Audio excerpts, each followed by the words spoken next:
3000 की है ये, 3000 की है भाई। दुकानों में 5-5 हज़ार रुपये की।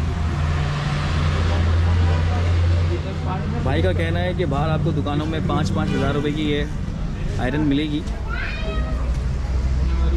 और यहाँ पर मसाजर भी है।